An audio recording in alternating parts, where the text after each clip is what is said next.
Hello दोस्तों, स्वागत है आपका फिर से एक नई क्लास में। इस क्लास में हम देखने वाले हैं संघ पोरीफेरा के सामान्य लक्षण, साथ में वर्गीकरण देखेंगे एग्जाम्पल के साथ में।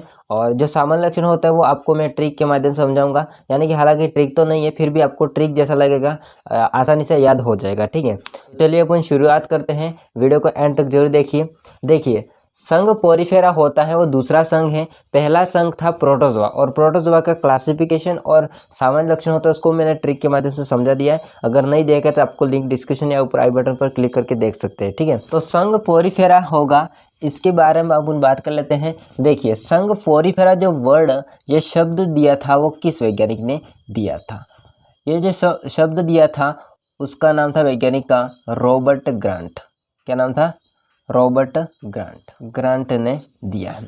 ठीक है, संघ पोरीफेरा होता है, उसकी उत्पत्ति कहाँ से हुई है? तो मैंने पढ़ा था प्रोटोजोआ, उसमें बताया था कि संघ जो पोरीफेरा और जो प्रोटोजोआ था उसके बीच की योजक कड़ी कौन था? प्रोटेरोस्पोंजिया। ठीक है, इसके बाद हम बात करेंगे कि संघ पोरीफेरा होता है, इसके अध्ययन की शाखा को हम क्या कहते हैं? इसके अध्ययन की शाखा, जिसके अंदर अध्ययन किया जाता है उसको हम क्या कहते हैं? पैराजूलॉजी कहते हैं। क्या कहते हैं इसको? पैराजूलॉजी कहते हैं। ओके, तो तीन बातें ध्यान रखिए। शब्द किसने दिया? रॉबर्ट ग्रांट ने। उत्पत्ति किसे? प्रोटोस्पोंजिया से। इसके बाद हम बात करेंगे इसकी अध्ययन की शाखा को हम क्या कहते हैं? तो पैराजूलॉजी कहते हैं। ठीक है, अब हम देखते हैं इसके सामान्य लक्षण को। देखो सामान्य लक्षण को याद करने के लिए मैंने इस प्रकार से लिख दिया है, इतने सामान्य लक्षण निकल के आएंगे, उनको आपको याद करना होगा इस प्रकार से। तो देखिए सबसे पहले हम बात कर लेते हैं आवास की। ये रहते कहाँ है? तो देखिए संघ पोरीफेरा के जितने भी प्राणी होते हैं वो लवणीय जल में रहते हैं। लवणीय बोले तो खारे जल में। ठीक है, लवणीय जल में रहते हैं, तो लवणीय जलीय होते हैं। ठीक है, लेकिन इसमें एक अपवाद आ जाता है, वो है स्पोंजिला। स्पोंजिला होता है वो स्वच्छ जल में रहता है। कहाँ रहता है? स्वच्छ जल में रहता है।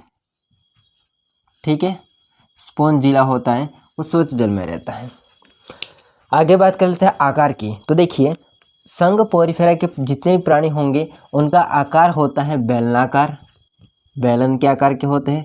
बेलनाकार होते हैं, बेलनाकार सॉरी।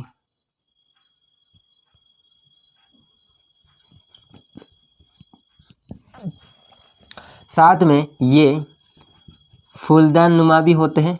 फूलदाकार या फूलदान नुमा भी होते हैं। फूलदान मतलब फूले फूले होते हैं। ठीक है, बेलनाकार बेलन के आकार के होते हैं। शरीर की अगर हम बात करते हैं तो संघ पोरीफेरा के जितने भी प्राणी होते हैं उनके शरीर पर छोटे छोटे छिद्र पाए जाते हैं। ठीक है, तो इनका जो शरीर होता है वो छिद्रित होता है। कैसा होता है? छिद्रित होता है। उसमें दो प्रकार के छिद्र होंगे, एक जो कि छोटे छोटे शरीर के चारों ओर होते हैं, यानी कि छोटे छोटे छिद्र होते हैं शरीर के ना चारों ओर, उनको हम कहते हैं ओस्टिया। ठीक है, ये जो ओस्टिया होते हैं वो मुख का काम करते हैं। किसका काम करते हैं? मुख का।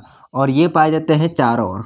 ठीक है, शरीर के चारों ओर पाए जाते हैं, मतलब पूरे शरीर पर ही पाए जाते हैं। अब बात कर लेते हैं दूसरे प्रकार के जो पाए जाते हैं छिद्र, उसका नाम होता है ओस्कुलम। ये ओस्कुलम होते हैं ना, वो गुदा का काम करते हैं। ओस्कुलम जो होता है वो अग्रभाग पर ही पाया जाता है। अग्रभाग पर ही पाए जाते हैं। बड़ा छिद्र होता है, ये अग्रभाग पर होगा, लेकिन ये कैसा होगा? बड़ा छिद्र होता है। एंड ये होते हैं वो छोटे छिद्र होते हैं। मैं इसको कहाँ लिखूँ भाई? इधर लिख देता हूँ। ये छोटे होते हैं। ठीक है, कैसा होते हैं? छोटे होते हैं।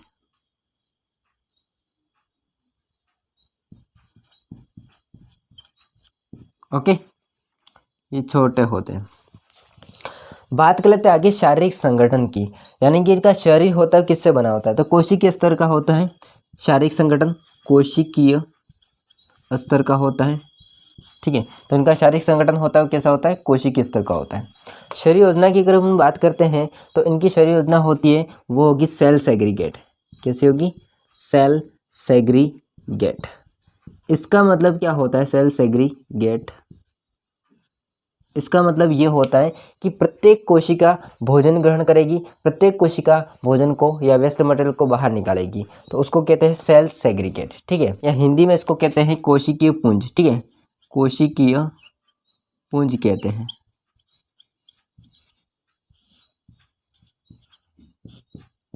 ओके, इसके बारे में बात कर लेते हैं। छठा, समिति यानी कि सिमेट्री। इसको काटेंगे नहीं तो दो भागों में बढ़ते हैं या नहीं बढ़ते। तो जो संघ पोरिफेरा के प्राणी होते हैं उनमें समिति जो पाई जाती है वो होगी असमिति, यानी कि इसको अगर काटते हैं असमिति तो ये दो बराबर भागों में नहीं बढ़ते हैं, ठीक है।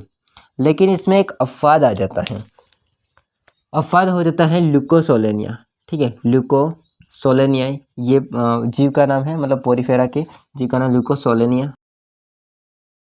उसके अंदर आर्य समिति पाई जाती है।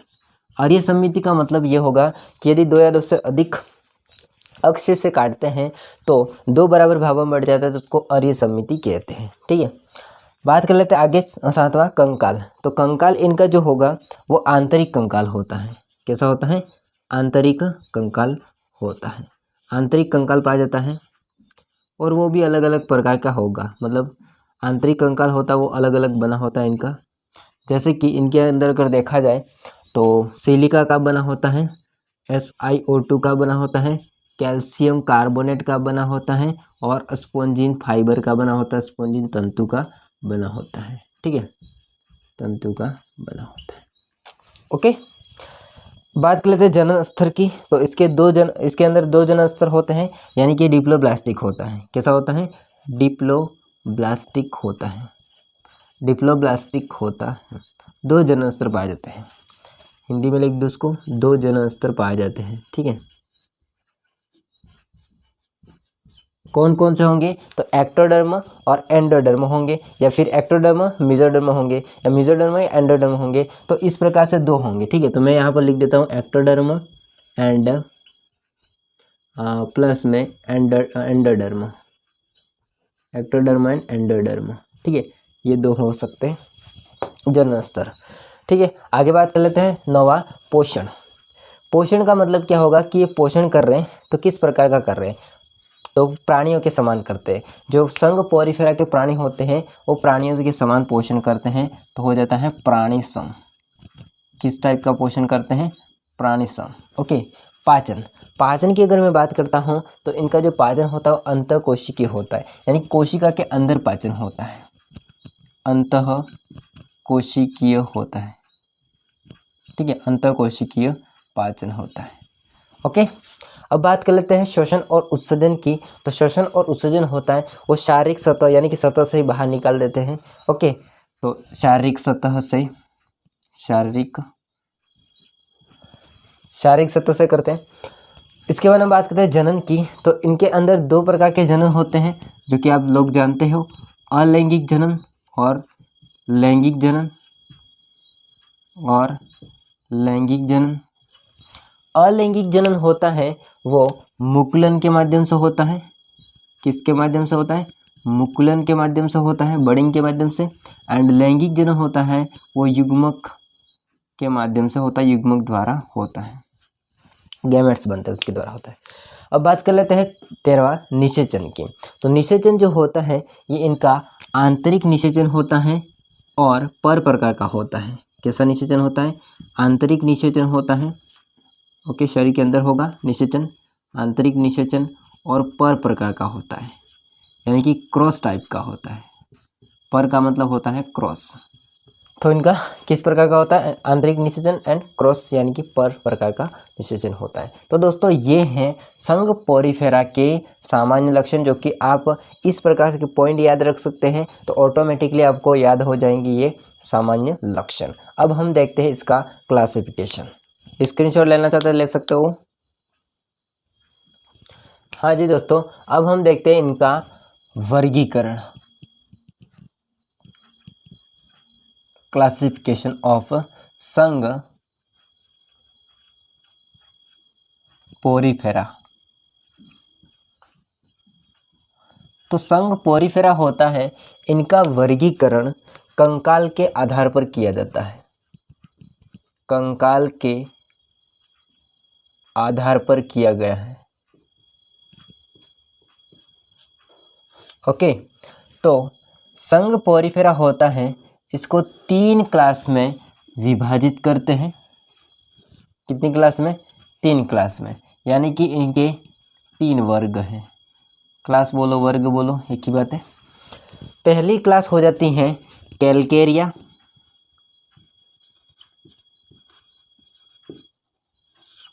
दूसरी क्लास हो जाती है हेक्साक्टिनिडा, या फिर इसको हम कहते हैं हाइलोस्पोंजी, हाइलोस्पोंजी या हाइलोस्पोंजिया भी कहते हैं। ओके, इसके बाद लास्ट हो जाता है आपका डेमोस्पोंजिया, लास्ट हो जाएगा डेमोस्पोंजिया।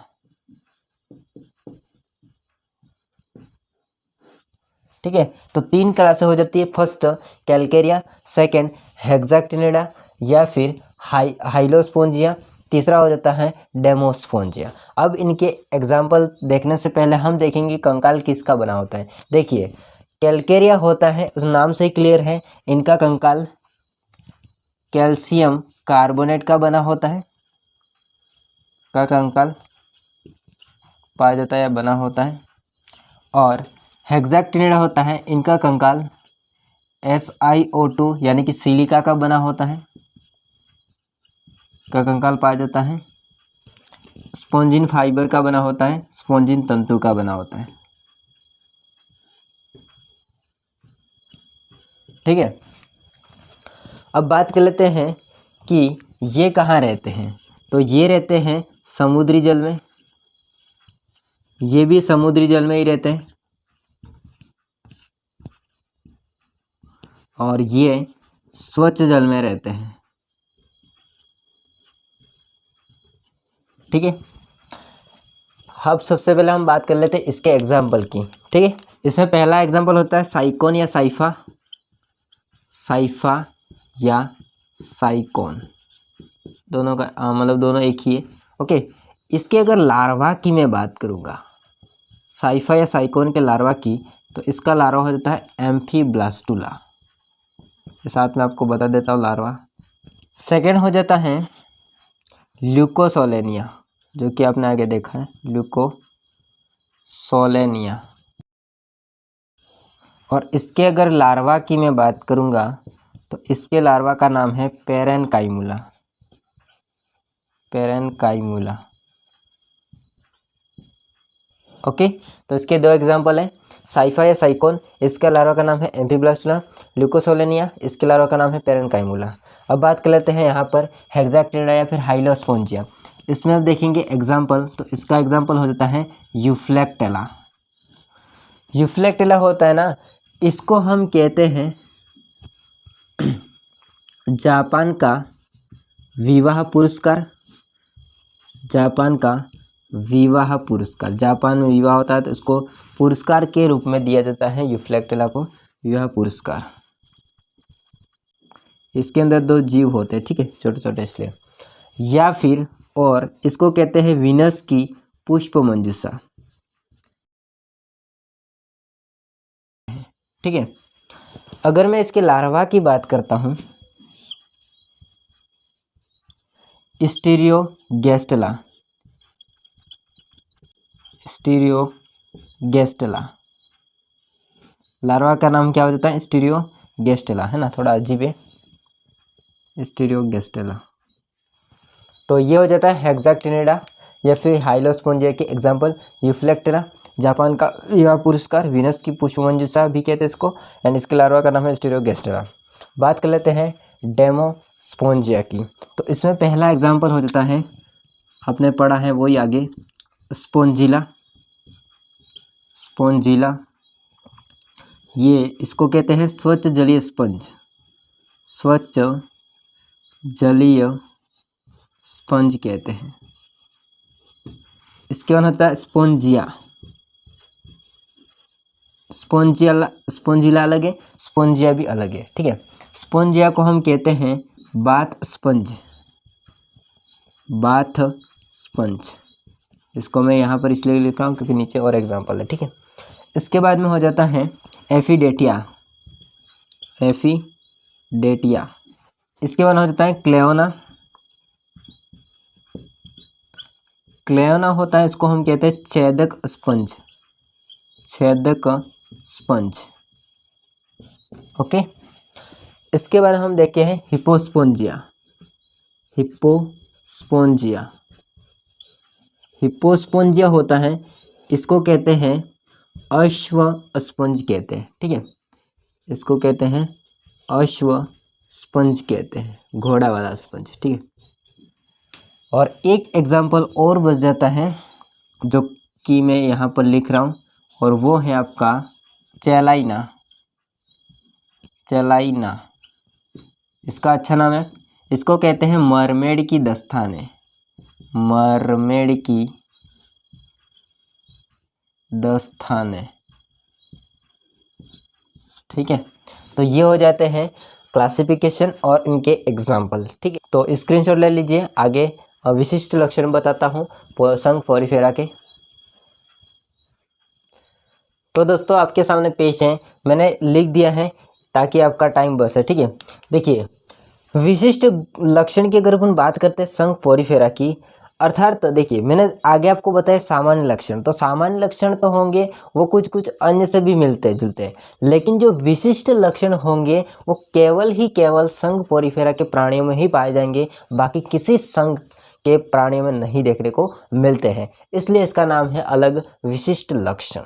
तो पहला इसका विशिष्ट लक्षण ये है कि कैनाल तंत्र व फ्लैजिलर कोयनोसाइट कोशिकाओं का पाया जाना। फ्लैजिलर कोयनोसाइट कोशिका का मतलब होता है कि कोयनोसाइट कोशिका के ऊपर फ्लैजिला पाई जाती है, और फ्लैजिला कुछ नहीं होते, बाल के समान एक लंबा सा है ना, बाल के समान निकला होता है, जो कि घमन करने के लिए सहायक होता है। ठीक है, तो ये काम करता है, मूवमेंट करता है। ठीक है, तो कैनाल तंत्र व फ्लैजिलर कोयनोसाइट कोशिका का पाया जाना, ये इसका फर्स्ट क्या है, विशिष्ट लक्षण है। ओके, अब देखते हैं कि फ्लैजिलर कोयनोसाइट कोशिका जो होती है वो पाई कहाँ जाती है। तो एक्टोडर्म बाह्य स्तर है और एंडोडर्म अंत स्तर है, उनके मध्य कुछ कोयनोसाइट कोशिकाएं पाई जाती है इस प्रकार से, जो कि इतनी सारी कोयनोसाइट कोशिकाएं होती है। इसमें पहली है कैल्कोब्लास्ट।